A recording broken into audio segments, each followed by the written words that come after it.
Assalamualaikum warahmatullahi wabarakatuh. Selamat siang semuanya.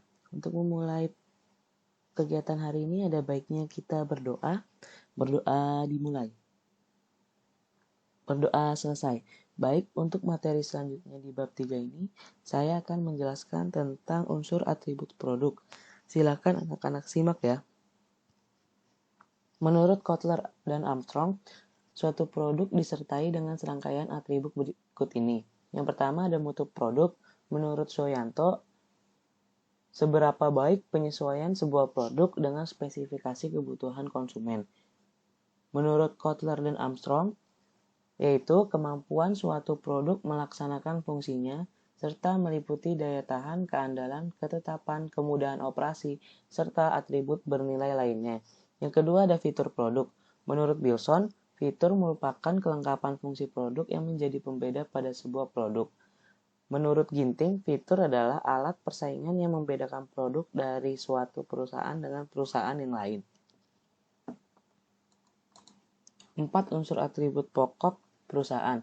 Merek dagang yaitu simbol, tanda, rancangan, ataupun sebuah kombinasi dari 3 hal tersebut yang ditujukan sebagai identitas dari beberapa penjual untuk kemudian dijadikan sebagai pembeda dengan pesaing yang ada di pasaran.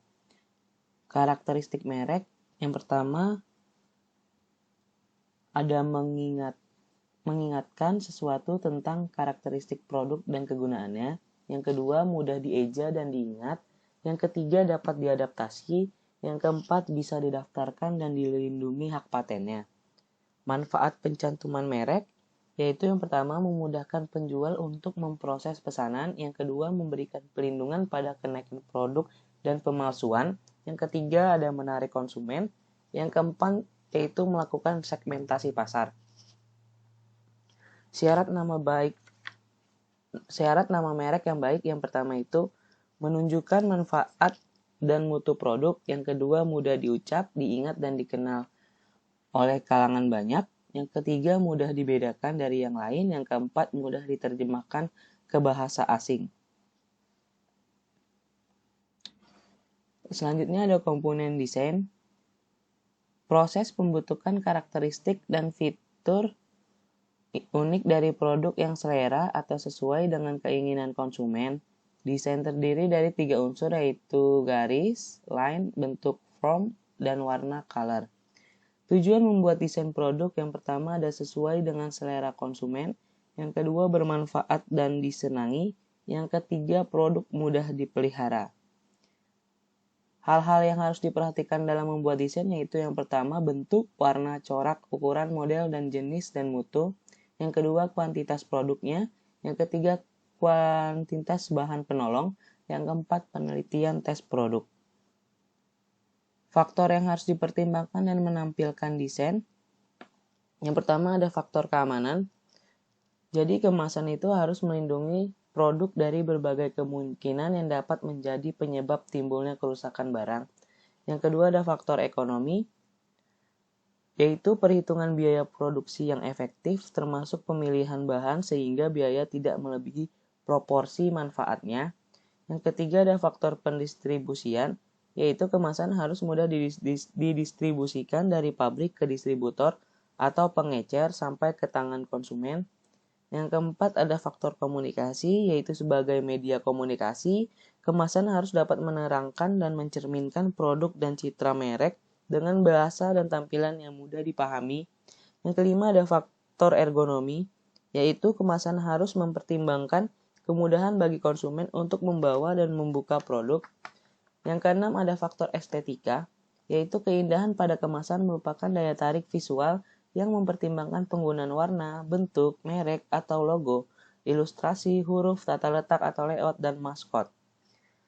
Selanjutnya ada faktor identitas, yaitu suatu kemasan harus memiliki perbedaan dengan kemasan produk lain, yaitu keunikannya misalnya. Yang kedelapan ada faktor promosi.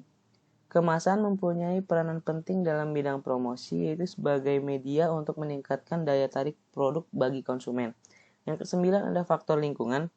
Dalam era industri dan masyarakat yang kritis seperti ini saat ini, masalah lingkungan menjadi faktor yang harus dipertimbangkan dalam menciptakan suatu kemasan.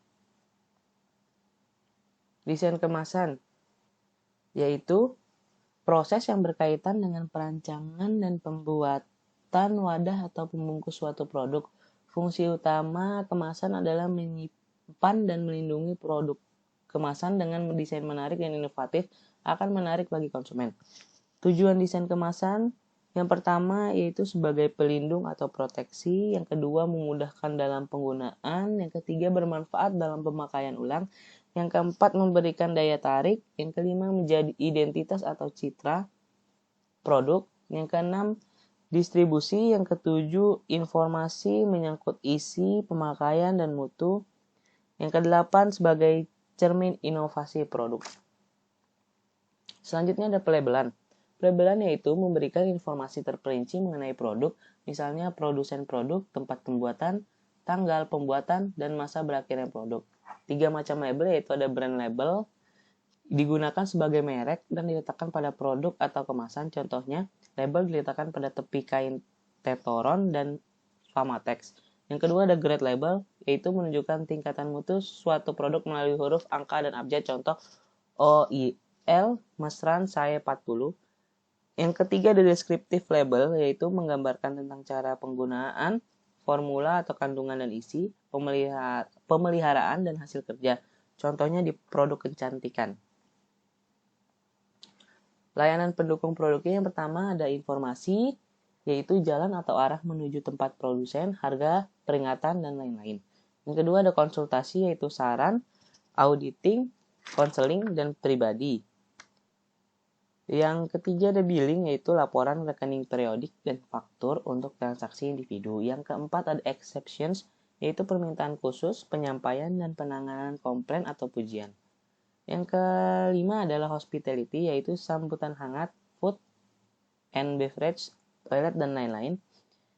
Yang keenam ada pembayaran, yaitu terhadap perusahaan yang menerima pembayaran. Yang ketujuh adalah order taking application, yaitu keanggotaan di klub atau program tertentu, jasa langganan atau order entry.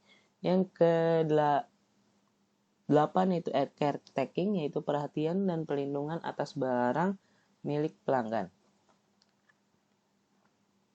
Baik, anak-anak, saya pikir cukup untuk pelajaran hari ini. Untuk hari ini saya akan memberikan tugas selanjutnya yang saya upload di Google Classroom. Silakan dibaca terlebih dahulu instruksinya. Jika ada yang tidak mengerti, silakan ditanyakan. Wassalamualaikum warahmatullahi wabarakatuh.